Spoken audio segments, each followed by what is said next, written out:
Hello students and parents. In this video lesson, I will be going over our math assignment from earlier today. So let's go ahead and get started. So first things first, please put the date.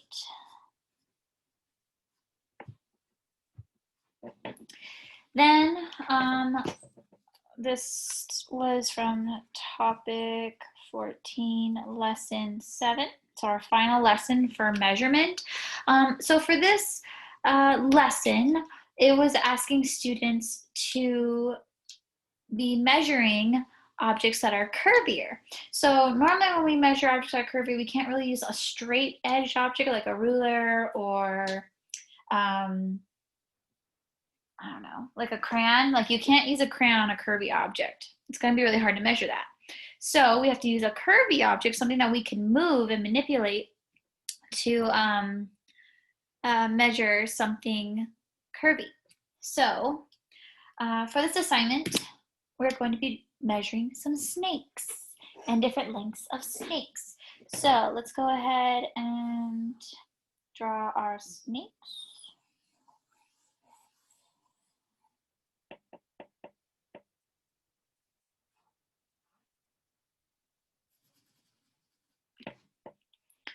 Here's my first snake.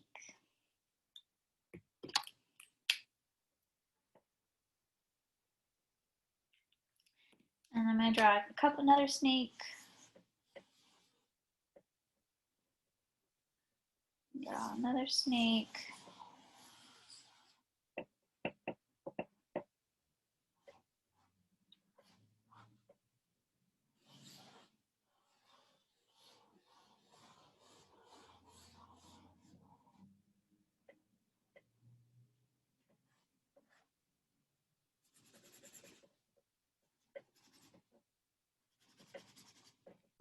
Okay, so there are my snakes. Okay, and they all have their red tongues and their eyes.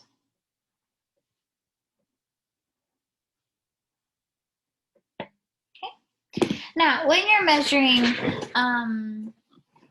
these snakes, you're going to want a curvy tool. So I ask students to get a shoelace, or you can use tissues and roll them up really thin. Like cut it into strips, cut your tissues into strips and then roll them up really thin, and then you'll be able to get a thin piece that you can put on top of the snake to measure it. So when you are measuring, make sure that you put a line next to each snake, so that way I know what you're measuring. And then you're going to you're going to write what you measured with.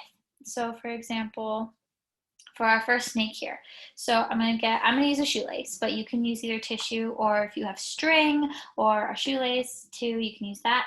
So I'm going to put my shoelace on the head, starting on the head, and then I'm just going to just place it on top of the snake all the way as best as I can.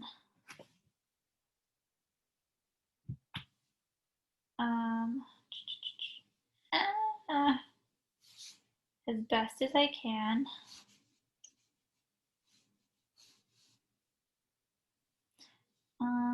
That's pretty close. And then I'm going to pinch it at its tail.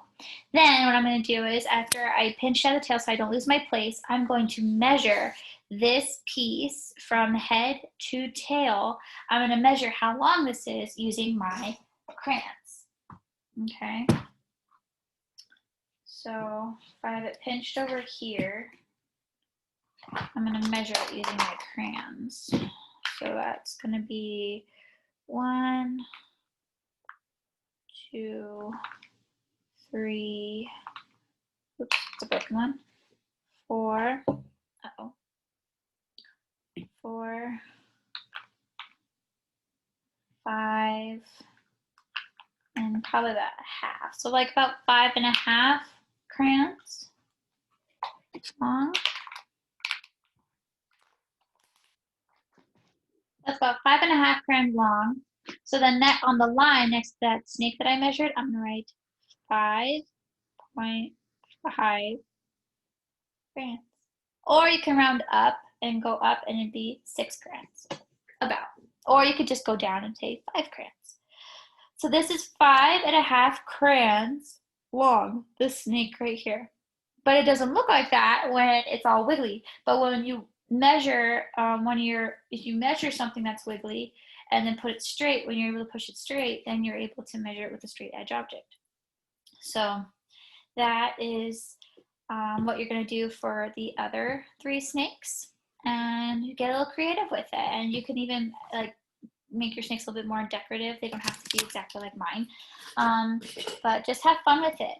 And I look forward to seeing what your snakes end up looking like. So if you have any questions, please feel free to let me know. And this is going to conclude our video, and I will see you next time. Goodbye.